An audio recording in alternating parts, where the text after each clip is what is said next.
ಕೃಷ್ಣ ರೊಕ್ಕು ಸೀರಿಯಲ್‌ನಲ್ಲಿ ಪ್ರಮುಖ ಪಾತ್ರದಲ್ಲಿ ಕಾಣಿಸ್ಕೊಳ್ತಾ ಇರುವಂತಹ ಮೌನ ಗುಡ್ಡಿ ಮನೆಯವರು ನಮ್ಮ ಜೊತೆಗಿದ್ದಾರೆ. ಮಾತಾಡ್ಸ್ತಾಗೋಣ. ಮೇಡಮ್ ನಮಸ್ತೆ. ನಮಸ್ತೆ. For business and personal promotions in Suman TV Kannada, please contact 9686376663. ಹೇಗಿದ್ದೀರಾ? I am good. ನೀವ್ ಹೇಗಿದ್ದೀರಾ? ನಾನು ಸೂಪರ್. ಓಕೆ, ಮತ್ತೆ ಕಮ್‌ಬ್ಯಾಕ್ ಆಗಿದ್ದೀರಾ. ಗೊತ್ತಿಲ್ಲ ಜನಗಳು ಯಾವ ರೀತಿಯಾಗಿ ಅಕ್ಸೆಪ್ಟ್ ಮಾಡ್ತಾರೆ ಅಂತ ಹೇಳಿ. ಚಾರು ಪಾತ್ರ, ಈಗ ರುಕ್ಕು ಪಾತ್ರದಲ್ಲಿ ಕಾಣಿಸ್ಕೊಳ್ತಿದ್ದೀರಿ. ಎಸ್, ಇದ್ರ ಬಗ್ಗೆ, ಈ ಪಾತ್ರದ ಬಗ್ಗೆ. ಖಂಡಿತ ಅಕ್ಸೆಪ್ಟ್ ಮಾಡ್ತಾರೆ. ಬಿಕಾಸ್ ಆ ಪಾತ್ರಕ್ಕಿಂತ ಜಾಸ್ತಿಯಾಗಿ ಪ್ರೀತಿ ಮೌನನಿಗೆ ಕೊಟ್ಟಿದ್ದಾರೆ. ಸೊ ಮೌನನ್ಗೆ ಈ ಪಾತ್ರಕ್ಕೆ ಶಿಫ್ಟ್ ಆಗುವಾಗ ಅಷ್ಟೇ ಪ್ರೀತಿ ಕೊಡ್ತಾರೆ ಅಂತ ಅಂದ್ಕೊಂಡಿದ್ದೀನಿ. ಆ್ಯಂಡ್ ಪಾತ್ರದ ಬಗ್ಗೆ ಹೇಳಬೇಕು ಅಂದರೆ ಒಂದು ಇಂಡಿಪೆಂಡೆಂಟ್ ಆಗಿ ಮನೆ ನಡೆಸ್ಕೊಂಡು ಹೋಗೋದು ಹೇಗೆ ಅಂತ ಒಂದು ತೋರಿಸ್ಕೊಡೋಕ್ಕೆ ಬರ್ತಾ ಇರೋದು ರುಕ್ಕು. ಹಾಗೆ ತುಂಬ ರೆಸ್ಪಾನ್ಸಿಬಲ್, ಮನೆ ನಡೆಸೋ ಒಂದು ಶಕ್ತಿ ಇರೋ ಆ್ಯಂಡ್ ಗಂಡು ಮಕ್ಳ ಥರನೇ ಮನೆ ನಡೆಸ್ಕೊಂಡು ಹೋಗೋ ಒಂದು ಆಟೋ ಓಡಿಸ್ಕೊಂಡು ಜೀವನ ಮಾಡುವಂಥ ಹುಡುಗಿ ರುಕ್ಕು. ಎಸ್. ಆಟೋ ಚಾಲಕಿಯಾಗಿ ಹೇಗಿತ್ತು ಎಕ್ಸ್ಪೀರಿಯನ್ಸ್? ನಿಜಕ್ಕೂ ಆಟೋ ಚಾಲಕಿಯರ ಜೀವನ ಯಾವ ರೀತಿಯಾಗಿದೆ ಅಂತ ಹೇಳಿ ನಿಮ್ಮ ಪಾತ್ರದ ಮೂಲಕ ಅರ್ಥ ಮಾಡ್ಕೊಂಡಂತಹ ಒಂದಷ್ಟು ವಿಚಾರಗಳಾಗುತ್ತೆ. ಆ್ಯಕ್ಚುಲಿ ನಾನು ಅಂದ್ಕೊಳ್ತಿದ್ದೆ ಗಂಡು ಮಕ್ಕಳಿಗೆ ಪಾಪ ಎಷ್ಟು ಕಷ್ಟ ಆಗ್ಬೋದು ಆಟೋ ಓಡಿಸ್ಕೊಂಡು ಜೀವನ ಮಾಡೋದಂತ. ಬಟ್ ಅದರಲ್ಲಿ ಹೆಣ್ಮಕ್ಳು, ಎಸ್ಪೆಷಲಿ ಹೆಣ್ಮಕ್ಳು ಆಟೋ ಓಡಿಸೋರು ಇದ್ದಾರಲ್ಲ, ಅವರಿಗೆ ಹ್ಯಾಟ್ಸ್ ಆಫ್ ಹೇಳಲೇಬೇಕು. ಬಿಕಾಸ್ ಅವ್ರದ್ದು ಒಂದು ಫ್ಯಾಮಿಲಿ ಇರುತ್ತೆ, ಗಂಡ ಇರ್ತಾರೆ, ಮಕ್ಳು ಇರ್ತಾರೆ, ಎಲ್ರೂ ಬಿಟ್ಬಿಟ್ಟು ಬಂದು ಕೆಲಸ ಮಾಡಿಕೊಂಡು ಬೆಳಗಿಂದ ಸಂಜೆವರೆಗೂ ದುಡ್ಕೊಂಡು ಹೋಗ್ತಾರಲ್ಲ. That is very appreciable. ಯಾಕಂದರೆ ಪ್ರತಿಯೊಂದು ಹೇಳಲೇಬೇಕು.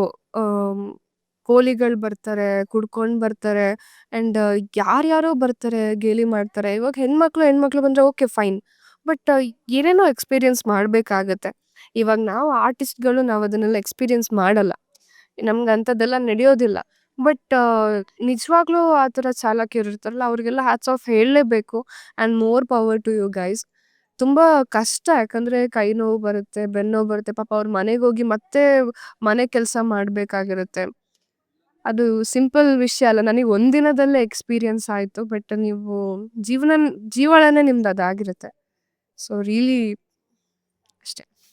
ಇನ್ನು ನಟಿಯರು ಒಂದಷ್ಟು, ಸಪ್ತಮಿ ಗೌಡರು ಒಂದಷ್ಟು ವಿಚಾರದಲ್ಲಿ ಧ್ವನಿ ಎತ್ತಿರುವಂಥದ್ದು. ಅಂದರೆ ಪಾಪರೈಸ್ ಮೀಡಿಯಾಗಳು ಏನಿದೆ ಅದು ಬೇರೆ ಥರ ತೋರಿಸ್ತಾರೆ, ಅಂದರೆ ಬೇರೆ ಥರ ಅವ್ರನ್ನ ತೋರಿಸ್ತಾರೆ ಅಂತ ಹೇಳಿ. ಸೊ ಇದ್ರ ಬಗ್ಗೆ ನೀವೇನು? ಬೇರೆ ಥರ ತೋರಿಸ್ತಾರೆ. ನಾನು ಆ ಥರ ಯಾವುದೂ ಎಕ್ಸ್ಪೀರಿಯನ್ಸ್ ಮಾಡಿಲ್ಲ. ಬಟ್ ಕೆಲವೊಬ್ಬರು ಇರ್ತಾರೆ, ಅಂದರೆ ಬೇರೆ ಬೇರೆ ಆ್ಯಂಗಲ್ಸಲ್ಲಿ ಇಟ್ಟು ತೆಗಿಯೋದು ಬೇಕು ಅಂತಾನೆ. ಸೊ ಇದನ್ನೆಲ್ಲ ರಿಯಲಿ ಶುಡ್ ಸ್ಟಾಪ್ ಇಟ್. ಯಾಕಂದರೆ ಪ್ರತಿಯೊಂದು ಆರ್ಟಿಸ್ಟ್ ಅಂತ ಬರೋದಕ್ಕಿಂತ ಮುಂಚೆ ಅವಳೊಂದು ಹೆಣ್ಮಗು. ಸೊ ಅವಳಿಗೂ ಒಂದು ಜೀವನ ಇರುತ್ತೆ, ಅವಳಿಗೂ ಮನೆ ಇರುತ್ತೆ, ಫ್ಯಾಮಿಲಿ ಇರುತ್ತೆ. ಸೊ ಅಂಥದ್ದೆಲ್ಲ ಮಾಡಿಕೊಡ್ಬೇಡಿ, ಅದಕ್ಕೆ ಅವಕಾಶ ಕೊಡಬೇಡಿ. ಆ್ಯಂಡ್ ನಮಗೆ ಒಂದು ರೂಲ್ಸ್ ಬರಬೇಕು, like right angle and you know ಕರೆಕ್ಟಾಗಿರೋ ಒಂದು ಪ್ಲೇಸಲ್ಲಿ ನಿಂತು ತೆಗಿಯುವಂಥ ಒಂದು ರೂಲ್ ಬರಬೇಕು. ಸುಮ್ಮನೆ ಕೂತಲ್ಲಿ ತೆಗಿಯೋದು, ಅವ್ರಿಗೆ ಪರ್ಮಿಷನ್ ಇಲ್ಲದೆ ತೆಗಿಯೋದು, ಅದನ್ನೆಲ್ಲ ಮಾಡಬಾರ್ದು ಅಂತ ನಾನು ರಿಕ್ವೆಸ್ಟ್ ಮಾಡ್ಕೊಳ್ತೀನಿ. ಯಾವ ರೀತಿಯಾಗಿ ಕ್ರಮಗಳನ್ನು ತೆಗೆದುಕೊಳ್ಬೇಕು ಅವ್ರ ಮೇಲೆ, ಇದ್ರ ಬಗ್ಗೆ? ಆ್ಯಂಡ್ ನೀವು ಇದಕ್ಕೆ ಎಷ್ಟು ಸಪೋರ್ಟಿವ್ ಆಗಿರ್ತೀರಿ? ನಾನು ಎಸ್ಪೆಷಲಿ ನನಗೆ ಇವಾಗ even I have experienced it. But ನಾನು ಯಾವತ್ತೂ ನನಗೆ ಆ್ಯಂಗಲ್ ಕರೆಕ್ಟಾಗಿ ಅನ್ನಿಸ್ತಾ ಇಲ್ಲ ಅಥವಾ ನನಗೆ ಸರಿ ಹೋಗ್ತಾ ಇಲ್ಲ ಅಂದರೆ I have stopped it at any cost. ನನಗೆ ಅವ್ರೇನು ತಿಳ್ಕೊಳ್ತಾರೆ ಅದು ಇಂಪಾರ್ಟೆಂಟ್ ಆಗಲ್ಲ. For me important is me and my body, and I have every right to stop it. So ಕ್ರಮ ಏನು ತಗೊಳ್ಬೇಕು ಅಂತ ಹೇಳಿದ್ರೆ, ಅದೇ ಹೇಳಿದ್ನಲ್ಲ, ಒಂದು ಕರೆಕ್ಟಾಗಿ ಒಂದು ಅವರಿಗೆ ಅಂತಲೇ ಒಂದು ಪ್ಲೇಸ್ ಮಾಡಿ and correct right angle and we have seen. ಈಗ ಬಾಲಿವುಡ್ಡಲ್ಲೆಲ್ಲ ನಾವು ನೋಡಿರ್ತೀವಿ ಅಲ್ಲಿ ಪಾಪರಾಝೀಸ್ ಹೇಗೆ ವರ್ಕ್ ಆಗುತ್ತೆ ಅಂತ.